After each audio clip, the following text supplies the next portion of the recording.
মোৰ দেউতা ঢুকাইছে। দেউতা ঢুকোৱাৰ কাৰণে মই পঢ়া আগবাঢ়িব নোৱাৰিলোঁ। মই হাই ছেকেণ্ডেৰী পাছ কৰিলোঁ। পাছ কৰি আগলৈ মানে যাব নোৱাৰিলোঁ। ভাতো পৰীক্ষাই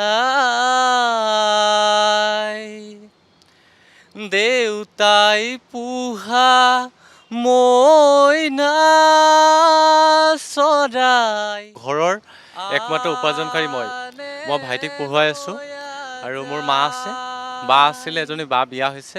মাৰাৰ অলংকাৰ থোৱা কাটি কৰি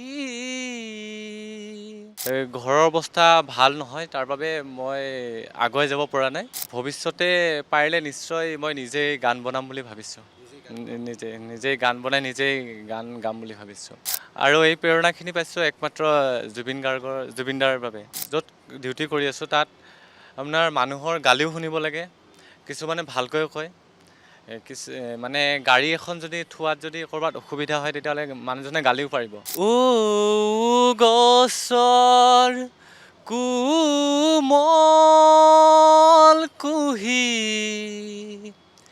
ভাতো পৰীক্ষাই দেউতাই পোহা মইনা চৰাই আনে লৈ যায়। মাৰাৰ অলংকাৰ থোৱা কাটি কৰি দেউতাৰ অলংকাৰ থোৱাহে অযোধ্যাৰ ৰামচন্দ্ৰই পঠাইছে অলংকাৰ হাতে জোৰে কৰি লোৱাহে। নমস্কাৰ, অসম লাইভ 24 চাই থকাৰ বাবে আপোনাক ধন্যবাদ জ্ঞাপন কৰিছোঁ। আমি প্ৰায় নতুন নতুন প্ৰতিভাসমূহক আপোনালোকৰ মাজলৈ যিহেতু উলিয়াই আনিব বিচাৰোঁ। আজি আমাৰ মাজত এগৰাকী প্ৰতিভাধৰ যুৱক আছে, এজন প্ৰতিভাধৰ যুৱক আছে। তেওঁৰ কণ্ঠত আপুনি গীতসমূহ শুনি আপুনিও মোহিত হ'ব। প্ৰথমতে তেওঁক চিনাকি কৰাই দিম, তেওঁৰ ঘৰ ক'ত, তেওঁৰ কি নাম আমি চিনাকি কৰাই দিম। প্ৰথমতে আপোনালোকক তেওঁৰ কণ্ঠত এটা গান শুনাই ল'ব বিচাৰিছোঁ। অকণমান কিবা এটা গাই দিয়া প্ৰথম। হয়। মাছলে গৈছিলোঁ, এজনীও নাপালোঁ, ঘৰলৈ আহি মই নিমখ ভাত খাই দিলোঁ। এজনী ছোৱালী বহুত ভাল পাইছিলোঁ, এটালে পলাই গ'ল, এচুমাও নাপালোঁ। হেনো দিনে ধৰি মদ খাব শিকিলোঁ, ভাং খাব শিকিলোঁ, আনৰে চকুতে বেয়া ল'ৰা হ'লোঁ, বেয়া ল'ৰা হ'লোঁ মই। নিশ্চয় খুব সুন্দৰ কণ্ঠ শুনি হয়তো আপুনিও নিশ্চয় আপ্লুত হৈছে। ওদালগুৰিৰ যুৱক ধনঞ্জয় বৰদলৈ এওঁৰ নাম, আৰু ক্ষমা কৰিব, ধনঞ্জয় হাজৰিকা তেওঁৰ নাম। গুৱাহাটীত তেওঁ ছিকিউৰিটি গাৰ্ডৰ কাম কৰে, আৰু আমি তেওঁৰ যিহেতু কণ্ঠ মই পূৰ্বেই শুনিছোঁ আৰু কণ্ঠ শুনি তেওঁৰ ওচৰলৈ মই আহিছোঁ। তেওঁৰ লগত কিছু কথা পাতিম। তুমি তোমাৰ মুখেৰে অকণমান তোমাৰ চিনাকিটো দিয়া, তোমাৰ ঘৰৰ বিষয়ে অকণমান তুমি কোৱাচোন, তুমি ক'ৰ পৰা কেনেদৰে আহিছা তুমি অকণমান। হয়, নমস্কাৰ, মোৰ নাম ধনঞ্জয় হাজৰিকা আৰু মোৰ ঘৰ ওদালগুৰিৰ হৰিচিঙাত হয়। আৰু মই এতিয়া গুৱাহাটীত এতিয়া ছিকিউৰিটি গাৰ্ড হিচাপে কৰ্মৰত। আৰু মোৰ ফালৰ পৰা অসম লাইভ 24ক ধন্যবাদ জ্ঞাপন কৰিছোঁ, যিহেতু তেওঁলোকে এখন মঞ্চ দিছে মোক। মোৰ প্ৰতিভাখিনি আগুৱাবলৈ তেওঁলোকে মঞ্চ এখন দিয়াৰ বাবে মোৰ আন্তৰিক ধন্যবাদ জ্ঞাপন কৰিছোঁ। আৰু মোৰ গান গোৱাৰ সৰুৰে পৰা হেঁপাহ আছিলে, আৰু যিহেতু মোৰ দেউতা ঢুকাইছে। দেউতা ঢুকোৱাৰ কাৰণে মই পঢ়া আগবাঢ়িব নোৱাৰিলোঁ। মই হাই ছেকেণ্ডেৰী পাছ কৰিলোঁ। পাছ কৰি আগলৈ মানে যাব নোৱাৰিলোঁ। মই যিহেতু ঘৰৰ সমস্যাৰ বাবে আৰু ঘৰৰ একমাত্ৰ উপাৰ্জনকাৰী মই ভাইটিক পঢ়ুৱাই আছোঁ। আৰু মোৰ মা আছে, বা আছিলে, এজনী বা বিয়া হৈছে। আৰু মই গান শিকিছিলোঁ, খুব সৰুতে শিকিছিলোঁ। তেখেতৰ নাম ল'ব লাগিব, অনিল বৰুৱা ছাৰ। তেখেতৰ পৰা শিকিছিলোঁ মই গান। তুমি গান শিকিছিলা, তোমাৰ গানৰ আনুষ্ঠানিক শিক্ষাও আছিলে, আৰু তুমি গান ক'ত ক'ত মঞ্চে মঞ্চে তোমাৰ গান গোৱা হৈছিলে? মঞ্চ হয়, আমাৰ ষ্টেজত গাইছিলোঁ এবাৰ। ষ্টেজত গাইছিলোঁ আৰু তেনেকৈ মানুহৰ বিয়া হওক সবাহ হওক তেনেকৈ মাতে মোক। আৰু যিহেতু আমি কি বুলি ক'ব লাগিব, যিহেতু আমি ঘৰৰ অৱস্থা ভাল নহয়, তাৰ বাবে মই আগুৱাই যাব পৰা নাই। আৰু এটা কথা উল্লেখ কৰিব লাগিব, মানে যিহেতু মই গান জুবিনদাৰ পৰা শিকিছিলোঁ, মানে জুবিনদাৰ গান শুনি মানে মোৰ আগ্ৰহ আহিছিলে তেওঁৰ প্ৰতি। আৰু যিহেতু এতিয়ালৈকে দেখিছোঁ ন্যায়ালয়ে ন্যায় দিব পৰা নাই জুবিনদাক, যিহেতু ন্যায়ালয়ৰ ওপৰত আস্থা আছে, খুব সোনকালে ন্যায় পাব। আৰু তেওঁ হৈছে সংগীতৰ ভগৱান, যাক আমি সংগীতৰ ভগৱান বুলি কওঁ। তেওঁ জুবিনদা আমাৰ মাজত নাই, খুব দুখজনক কথা, কিন্তু তেওঁক আমি গানৰ মাজে জীয়াই ৰাখিব লাগিব। ঠিক আছে, আমি তোমাৰ লগত কথা পাতিম, আৰু কিবা এটা তোমাৰ কথা শুনো নেকি অকণমান? হয়, ঠিক আছে, এইবাৰ মই বিয়া গীত অকণ গাই দিছোঁ। বিয়া গীত গাবা? দিয়া। বিয়া গীত। গছৰ কোমল কুহি ভাতৌ পৰি খাই,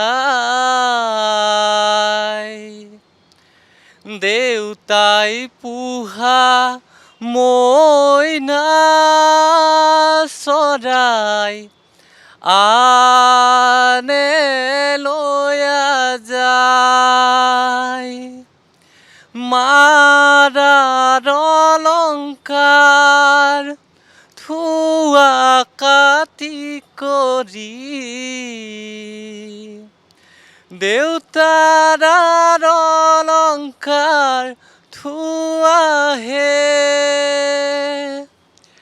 অযোধ্যাৰ ৰামচন্দ্ৰই পঠাইছে অলংকাৰ, হাতে জোৰে কৰি লোৱাহে, হাতে জোৰে কৰি লোৱাহে। ইমান সুন্দৰকৈ গাইছা, প্ৰায় কিন্তু ল'ৰাৰ কণ্ঠত বিয়ানাম শুনিবলৈ পোৱা নাযায়, ছোৱালী মানুহে প্ৰায় গায়। তুমি ইমান সুন্দৰকৈ বিয়ানাম তুমি পৰিৱেশন কৰিছা, ক'ত শিকিছিলা বিয়ানাম? বিয়ানাম মই তেনেকৈ শিকা হোৱা নাই। বিয়ানাম বুলিলে আমাৰ ওচৰৰ ঘৰৰ বিয়া সবাহ হওক তেনেকৈ গৈ তাৰ পৰাই, আৰু যিহেতু আমি মানে মধ্যবিত্ত ঘৰৰ ল'ৰা, আৰু তেনেকৈ গানৰ ক্ৰচিং কৰা হোৱা নাছিল, আৰু সৰুতেই মানে শিকিছিলোঁ আনুষ্ঠানিক শিক্ষা। যিটো সৰুতে তুমি আনুষ্ঠানিক শিক্ষা তুমি লৈছিলোঁ বুলি কৈছিলা, তোমাৰ সংগীত জগতখনৰ প্ৰতি এটা বিৰাট মন এটা আছিলে, কিন্তু তুমি ঘৰৰ অৱস্থাৰ বাবে আজি তুমি চিকিউৰিটি গাৰ্ডৰ কাম কৰিবলগীয়া হৈছিলে। কেতিয়াবা ছিংগাৰ হ'ম বুলি ভাবিছিলা নেকি? আশা আছে, আৰু শিকিও আছোঁ এতিয়া, যিহেতু শিক্ষাৰ কোনো আদি নাই, শিক্ষাৰ আদি অন্ত নাই, যিহেতু শিকি আছোঁ মই এতিয়াও। আৰু ভৱিষ্যতে পাৰিলে নিশ্চয় মই নিজেই গান বনাম বুলি ভাবিছোঁ, নিজেই গান বনাই নিজেই গান গাম বুলি ভাবিছোঁ। আৰু এই প্ৰেৰণাখিনি পাইছোঁ একমাত্ৰ জুবিনদাৰ বাবে, জুবিনদাৰ কাৰণে পাইছোঁ প্ৰেৰণাখিনি, সেইটোৱে। যিটো দিনটো তুমি কামত ব্যস্ত হৈ থাকিবলগীয়া হয়, চিকিউৰিটি গাৰ্ডৰ কাম, বহু মানুহ আহে, আৰু তুমি প্ৰায় গুণগুণাই থকা শুনিবলৈ পোৱা যায়। বহুতেই তোমাৰ গুণগুণি শুনি সকলো আপ্লুত হয় ইয়াত। অকণমান কোৱাচোন সেই বিষয়ে, কেনেদৰে তুমি গুণগুণোৱা ইয়াত? হয়, মইতো তেনেকৈ গান গাবলৈ সময় নাপাওঁৱেই, কিন্তু কামৰ মাজেৰেও মই মোৰ গীত গুণগুণাই থাকোঁ। আৰু মই যেতিয়া ডিউটি শেষ কৰি, ডিউটি ছুটি কৰি ৰুমত যাওঁ, ৰুমত অকলে থাকিলে মই গান গুণগুণাই থাকোঁ। আৰু যিহেতু য'ত ডিউটি কৰি আছোঁ, তাত আপোনাৰ মানুহৰ গালিও শুনিব লাগে, কিছুমানে ভালকৈও কয়, মানে গাড়ী এখন যদি থোৱাত যদি ক'ৰবাত অসুবিধা হয়, তেতিয়াহ'লে মানুহজনে গালিও পাৰিব, সেইটো স্বাভাৱিক। কিন্তু তাৰ লাগে নেকি তেনেকুৱা বেয়া লাগিলেও এতিয়া আমি যিহেতু কাম কৰি খাবই লাগিব, সেইটোৱেই। কিবা এটা শুনোৱাও, কিবা এটা হয়, এইবাৰ মই ৰাসৰ গীত এখন গাইছোঁ। আহা সখী হে বৃন্দাবনে যাও কাটি দিবা নেকি এইটো মানে অকণ এইটো কাটি ল' মানে হাই হৈ গ'ল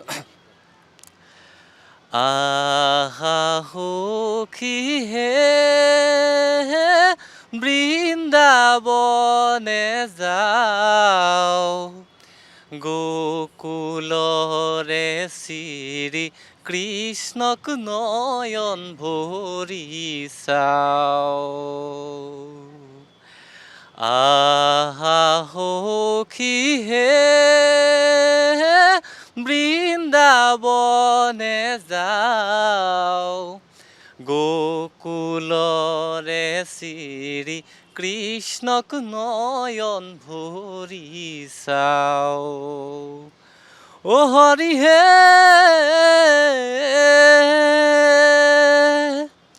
শৰৎ কালৰ ৰাত্ৰি অতি বিতুপন ৰাস ক্ৰীড়া কৰিতে কৃষ্ণৰ ভৈল মন ৰাস ক্ৰীড়া কৰিতে কৃষ্ণৰ ভৈল মন আহা সখী হে বৃন্দাবনে যাও গোকুলৰে শ্ৰী কৃষ্ণক নয়ন ভৰি চাও ও হৰি হে লহু লহু বহে মহা মলয়া পৱন মধুৰ বাংশীৰ সুৰে শ্ৰুমিছে গগন মধুৰ বাংশীৰ সুৰে শ্ৰুমিছে গগন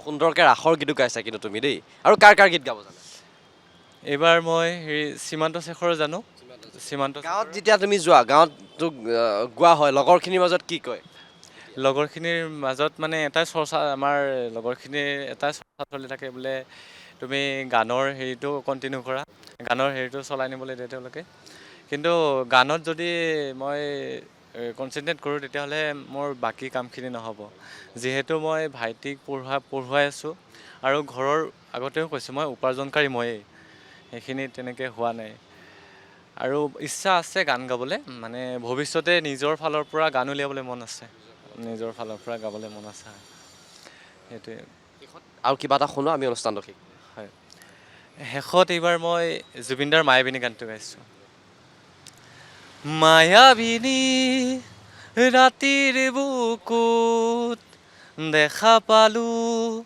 তোমাৰ ছবি ধৰা দিলা গোপনে আহি হিয়াৰ কোণত তুমি যে মোৰ শুকান মনত নিয়ৰৰে চেঁচা টোপাল নামি অহা ৰ'দৰে নৈ মোৰ দেহত প্ৰতিপুৱাত ধুমুহাৰ সতে মোৰ বহু যুগৰে নাচোন এন্ধাৰো সঁচা মোৰ বহুদিনৰে আপোন নিজানত গান মোৰ শেষ হ'ব ভাবোঁ তোমাৰ বুকুত প্ৰতি শৰতৰ প্ৰভাতী ফুলে ক'ব তোমাকেই মোৰ কথা প্ৰতি মেঘালী নিশা জোনে ক'ব তোমাকেই মোৰ কথা থেংক ইউ হয় এয়াই আছিল ওদালগুৰিৰ প্ৰতিভাধৰ যুৱক ধনঞ্জয় হাজৰিকা কণ্ঠ শুনি হয়তো আপোনালোকো নিশ্চয় আপ্লুত হৈছে কিন্তু তেওঁ এগৰাকী ভাল কণ্ঠশিল্পী হোৱা মন, কিন্তু পোৱা নাই তেওঁ এখন মঞ্চ, কিয়নো তেওঁ নিজে কৈছে তেওঁ ঘৰ চলাব লাগে, দেউতাক ঢুকোৱাৰ পিছতেই তেওঁৰ মূৰত আকাশখন চাঙি পৰাৰ দৰেই পৰিছে বুলি তেওঁ নিশ্চয় তেওঁ মন্তব্য কৰিছে, শুনিবলৈ পাইছে আপোনালোকে। তোমাক বহুত বহুত ধন্যবাদ জ্ঞাপন কৰিছোঁ। তুমি আৰু ভালদৰে গোৱা, আগবাঢ়া।